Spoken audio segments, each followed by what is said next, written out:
My parents didn't help me with my studies, so they bought a new car for $40,000 for my sister, and then when I became successful they came to lend money for her wedding after they didn't help me and didn't take an interest in my life.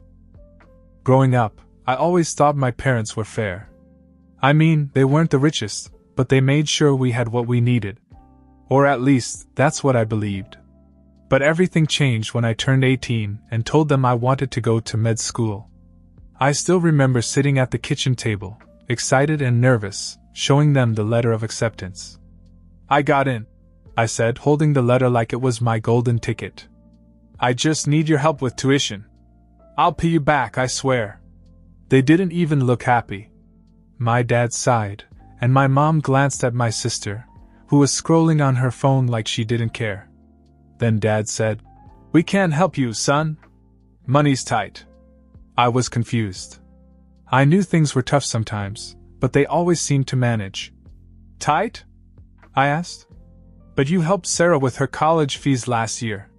Mom looked at me with that "end of discussion" face she always used.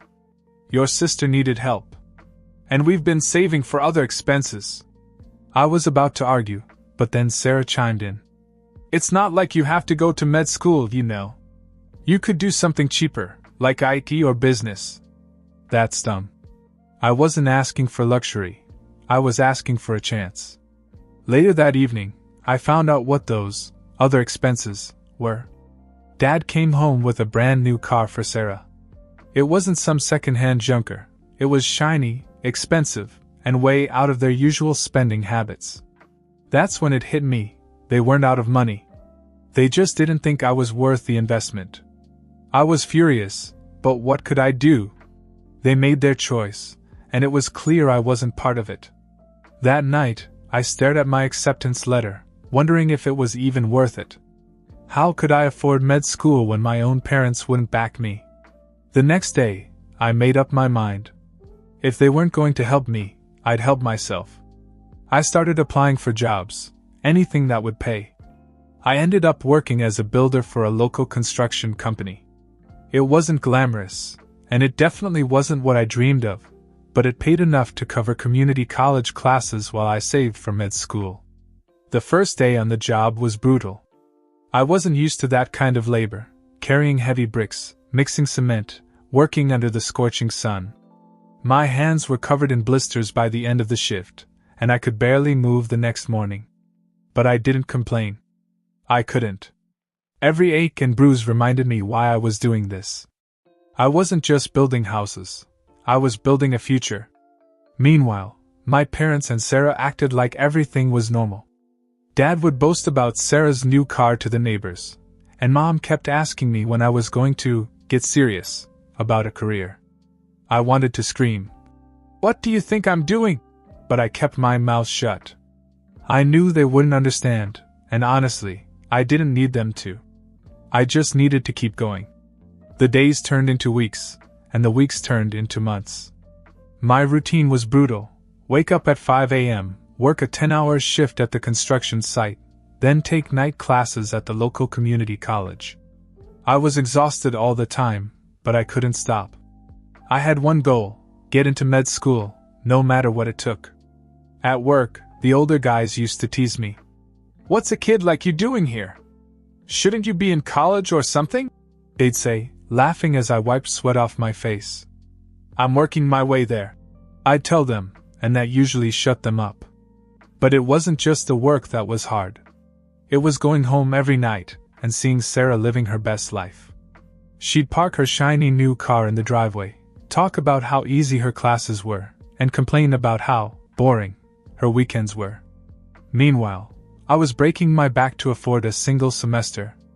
My parents didn't seem to notice or care. They never asked how I was doing or if I needed help. The only time they brought up my job was when Dad said, "At least you're learning the value of hard work." Hard work? I wanted to yell. I was drowning in it while they handed everything to Sarah on a silver platter. But I bit my tongue. I knew arguing wouldn't change anything. The only thing I could do was prove them wrong. After about a year of working nonstop, I finally saved enough money to transfer to a better college. It wasn't med school yet, but it was a step closer.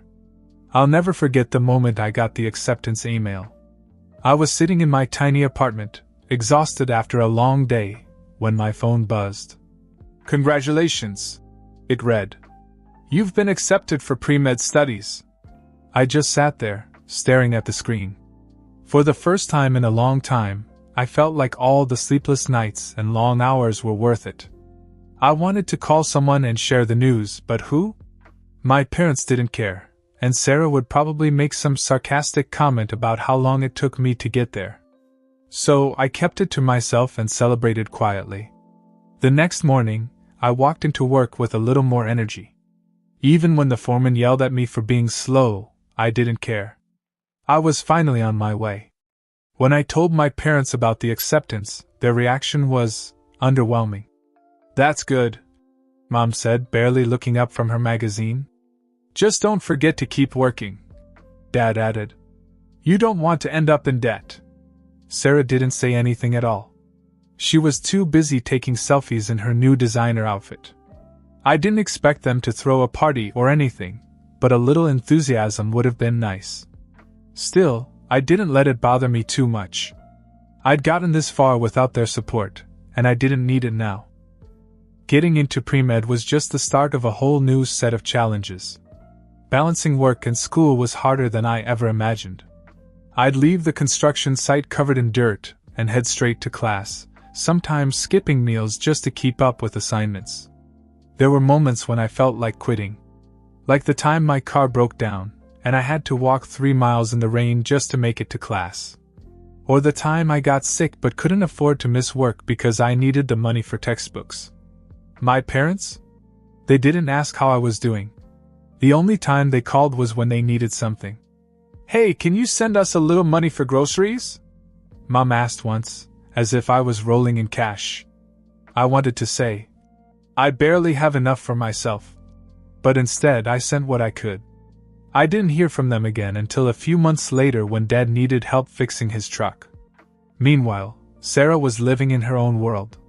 She'd post pictures of her vacations, her fancy dinners, and her new outfits, all while I was eating instant noodles in my tiny apartment. She never asked how I was or even noticed what I was going through. Once, I tried venting to my mom about how hard things were. She cut me off mid-sentence. "Well, you chose this path," she said. "Sarah's life is easier because she made smarter decisions." Smarter decisions? Like blowing through their money and not having a job? I wanted to scream, but I didn't. I just hung up the phone and got back to studying. The calls from my parents became more frequent, but they always had the same pattern. They'd start with small talk, acting like they cared, but it never took long for them to get to the point. They needed something. "Your dad's truck broke down again," Mom said during one call. "Can you send some money to help with the repairs?" I was in the middle of finals and hadn't slept in 2 days. I was broke, exhausted, and barely keeping it together. "Mom, I don't have extra money right now," I said. Her tone changed immediately. "Well, you can't expect us to handle everything by ourselves," she snapped. "Your sister's busy with work and can't help either." That was the part that pushed me over the edge. Sarah was too busy? Busy with what?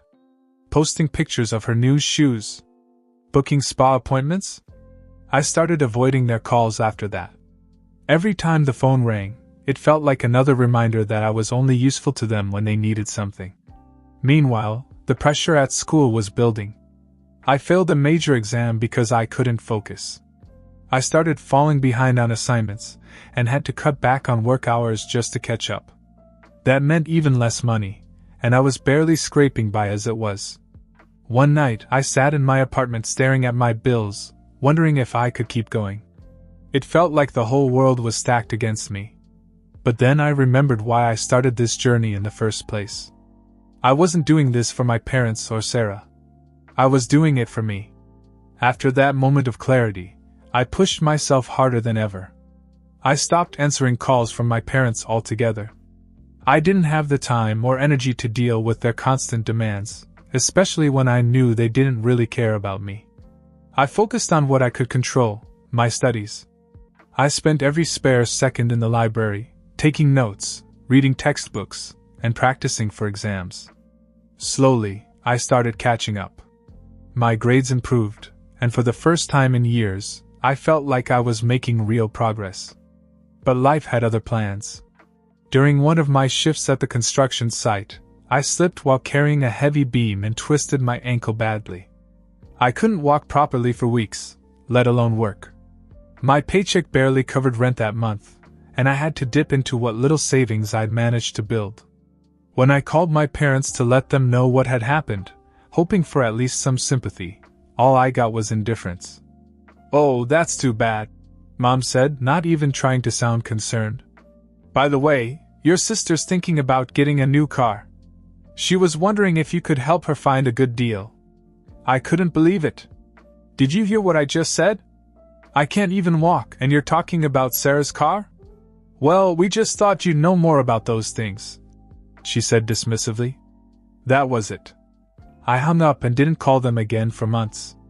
The months of silence from my parents were honestly a relief. Without their constant calls and demands, I could finally focus on myself. My ankle healed, I returned to work, and eventually, I saved up enough to finish my pre-med studies and apply to med school. When I got my acceptance letter, it felt surreal. After years of struggle, I was finally on the path I dreamed of since I was a kid.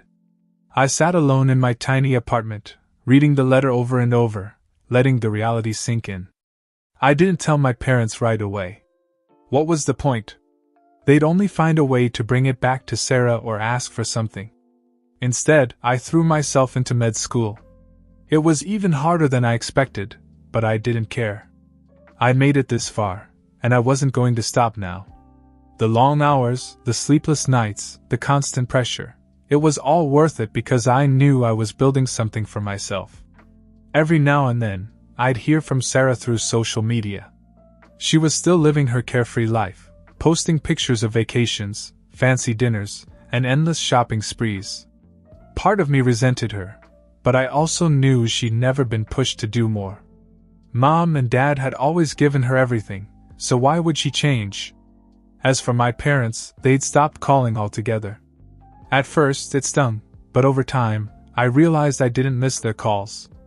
I didn't miss the guilt trips or the endless comparisons to Sarah. For once, I felt free. It had been months since I'd heard from my parents.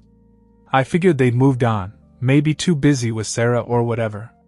Then, one evening, my phone rang. It was Mom.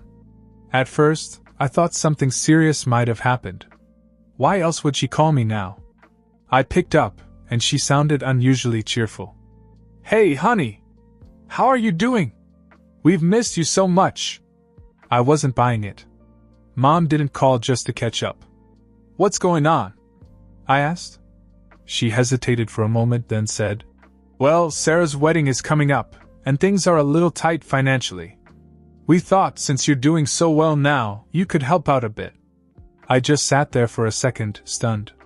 After all those years of struggling, the first time they call me, it's to ask for money, for Sarah's wedding, of all things. "You're serious?" I said. "You wouldn't even help me pay for school, and now you want me to pay for her wedding?" Mom sighed, like I was the one being difficult. "It's not like that. You're successful now, and it's your sister's big day. We just need a little help." I couldn't hold it in anymore. "Are you kidding me? I worked my ass off for years with no help from anyone, especially not you. And now you expect me to just give you money? No way." Her tone shifted immediately. "I didn't realize you were so selfish," she snapped. That was it. I hung up. I didn't have the energy to argue. After that call, I didn't hear from Mom for a while. Honestly, I was fine with that. I didn't need the stress, and I definitely didn't need to keep rehashing the same argument about why I wasn't willing to help. But a couple of weeks later, I got a message from Sarah. It was short and to the point. "Can you at least think about helping? This is important to me." I didn't reply. What was I supposed to say? That her important day didn't matter to me after all the years I'd been ignored and overlooked? Mom tried calling again a few days after that, but I let it go to voicemail. Her message was exactly what I expected, guilt-tripping me about family, and how I should be there for my sister. The thing is, I had been there for family. For years, I'd bent over backward trying to earn their support, their approval, anything. But it was never enough. Sarah was always the priority, no matter what. One night I sat in my apartment, thinking about everything. Part of me wanted to forgive them, to just let it go and move on. But another part of me, the bigger part, was tired of always being the one to compromise. They hadn't earned my help, and I wasn't going to give it to them. When Mom called again the next day, I finally picked up. "I told you already, Mom. I'm not helping with the wedding," I said before she could even start. "You're being so cold," she replied. "We're family. Don't you care about that?" "Family?" I said. "Where was family when I needed help? You had money for Sarah's car, for her college, but nothing for me. Now you want me to bail you out?" "No." Mom didn't have much to say after that. She just sighed and hung up. A few days later, Sarah called me herself. I almost didn't pick up, but I figured it was better to deal with it directly than to keep ignoring it. "Hey," she started, her voice way too sweet. "So I heard from Mom that you're not helping with the wedding. What's going on?" I couldn't believe her tone, like this was some minor misunderstanding. "What's going on?" I repeated. "Are you serious? You've been handed everything your whole life, Sarah. Everything. And now you expect me to pitch in for your big day when no one lifted a finger to help me?" She huffed, like she was the one being inconvenienced. "Look, I know things weren't easy for you, but it's not like I had it perfect either. And this is my wedding, okay? It's not just for me, it's for the family." I laughed bitterly. "The family? You mean the same family that didn't care when I was working 12-hour shifts just to pay for classes? The same family that bought you a car while I couldn't even afford bus fare?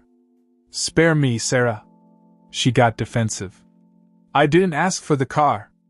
And maybe if you weren't so bitter all the time, things would have been different. That was it." "You're unbelievable," I said. "You've never taken responsibility for anything in your life. I'm done with this conversation." I hung up and turned my phone off for the rest of the day.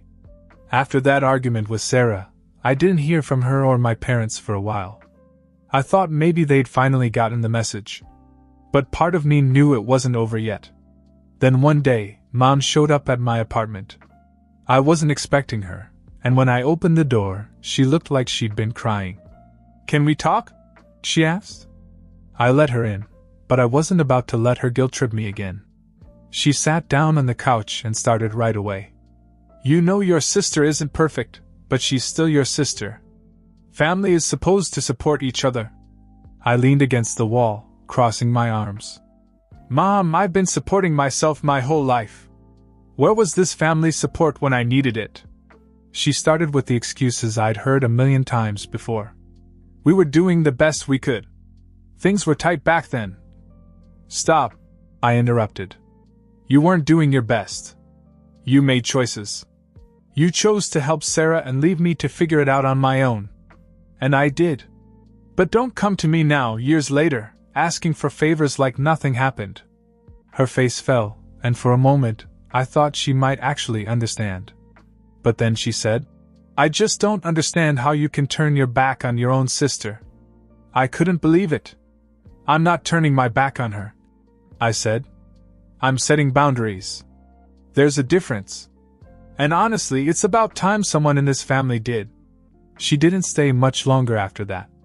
When she left, I felt a mix of relief and anger.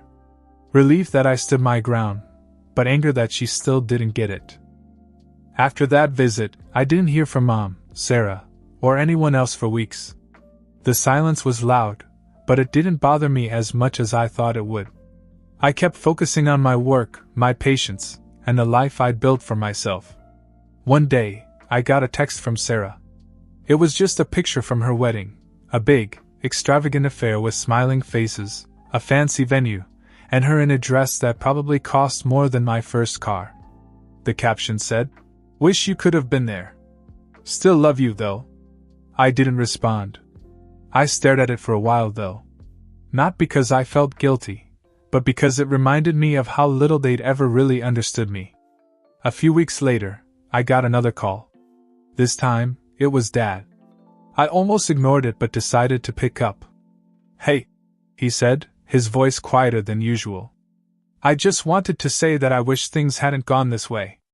We didn't mean to make you feel like you didn't matter." I waited, thinking there was a but coming. And of course, there was. "But your sister needed us, and we did what we thought was best at the time." I sighed. "Dad, I don't hate you or Mom or Sarah. I just need space.